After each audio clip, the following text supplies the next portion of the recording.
Transformation challenge back to basic ಸೀರೀಸ್ಗೆ ಸ್ವಾಗತ. Day 53. This is my current condition. As usual morning meal milk banana ಮತ್ತು whey. ಇದಾದಮೇಲೆ ನಾನು ಜಿಮ್ಮಿಗೆ ಹೊರಟೆ.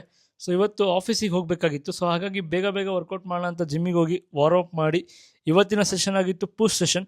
ಸೊ ಇಲ್ಲಿ ನಾನು ಬರೀ 4 ವೇರಿಯೇಷನ್ಸ್ ಮಾಡಿದ್ದೀನಿ, ಜಸ್ಟ್ 2 ಟ್ರೈಸೆಪ್ಸ್ 2. ಸೊ ನೀವು ನೋಡ್ಬೋದು ನಾನು ಎಲ್ಲದನ್ನು ಲಿಮಿಟೆಡ್ ವೇರಿಯೇಷನ್ಸ್ ಮತ್ತು ಮ್ಯಾಕ್ಸಿಮಮ್ ಸ್ಟಿಮ್ಯುಲಸ್ ಕ್ರಿಯೇಟ್ ಮಾಡೋಕ್ಕೆ ಟ್ರೈ ಮಾಡ್ತಾ ಇದ್ದೀನಿ. ಸೊ ಹಾಗಾಗಿ ಮ್ಯಾಕ್ಸಿಮಮ್ ಔಟ್ಪುಟ್. ಫೈನಲಿ ಎಲ್ಲ ವರ್ಕೌಟ್ಸ್ ಆದಮೇಲೆ ಮ್ಯಾಂಡೇಟರಿ ಪೋಸಿಂಗ್.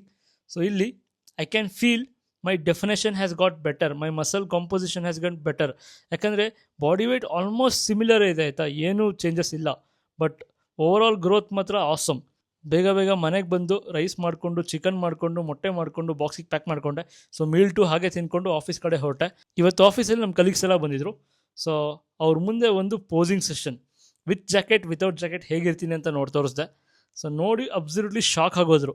ಸೊ ಅದ್ದೂರಿ ಸ್ಟೈಲಲ್ಲಿ ಶೇಕ್ ಆಗೋಯ್ತೀಯಾ ಅಂತ ಒಂದು ಡೈಲಾಗ್ ಹೇಳಿಬಿಟ್ಟು ಪೋಸಿಂಗ್ ಕೊಟ್ಟು ಮಿಕ್ಕಿದ ಆಫೀಸ್ ಕೆಲಸ ಎಲ್ಲ ಮುಗಿಸಿ ಟೀ ಕುಡಿಯೋಕೆ ಹೋದ್ವಿ. ಸೊ ಟೀ ಕುಡಿದಾದ್ಮೇಲೆ ಮೀಲ್ 3 ಹೋಲೆಗ್ ಅದು ಕಂಪ್ಲೀಟ್ ಮಾಡಿ ಪ್ಲ್ಯಾನ್ ಇತ್ತು ಇವತ್ತು ನಮ್ಮ ಫ್ರೆಂಡ್ಸ್ದು. ಸೊ ಸೀದಾ ನಾವು ಹೊರಟ್ವಿ ನಮ್ಮ ಫ್ರೆಂಡ್ ಮನೆಗೆ. ಸೊ ಅಲ್ಲಿ ಎಲ್ಲರೂ ಕೂಡಿ ಒಳ್ಳೆ ಚಿಕನ್ ರೆಸಿಪಿ ಅಡುಗೆ ಮಾಡ್ಕೊಂಡ್ವಿ. ಒಳ್ಳೆ ಊಟ. I thoroughly enjoyed it. ಸಖತ್ ಪ್ರೋಟೀನ್. ಎಲ್ಲ ಬಾಯ್ಸ್ ಒಟ್ಟಿಗೆ ಸೇರಿದ್ರೆ ಒಳ್ಳೆ ಚೆಫ್ ಆಗೋದ್ರಲ್ಲಿ ಏನೂ ಡೌಟೇ ಇಲ್ಲ. ಇದು ನನ್ನ macros and calories for the day.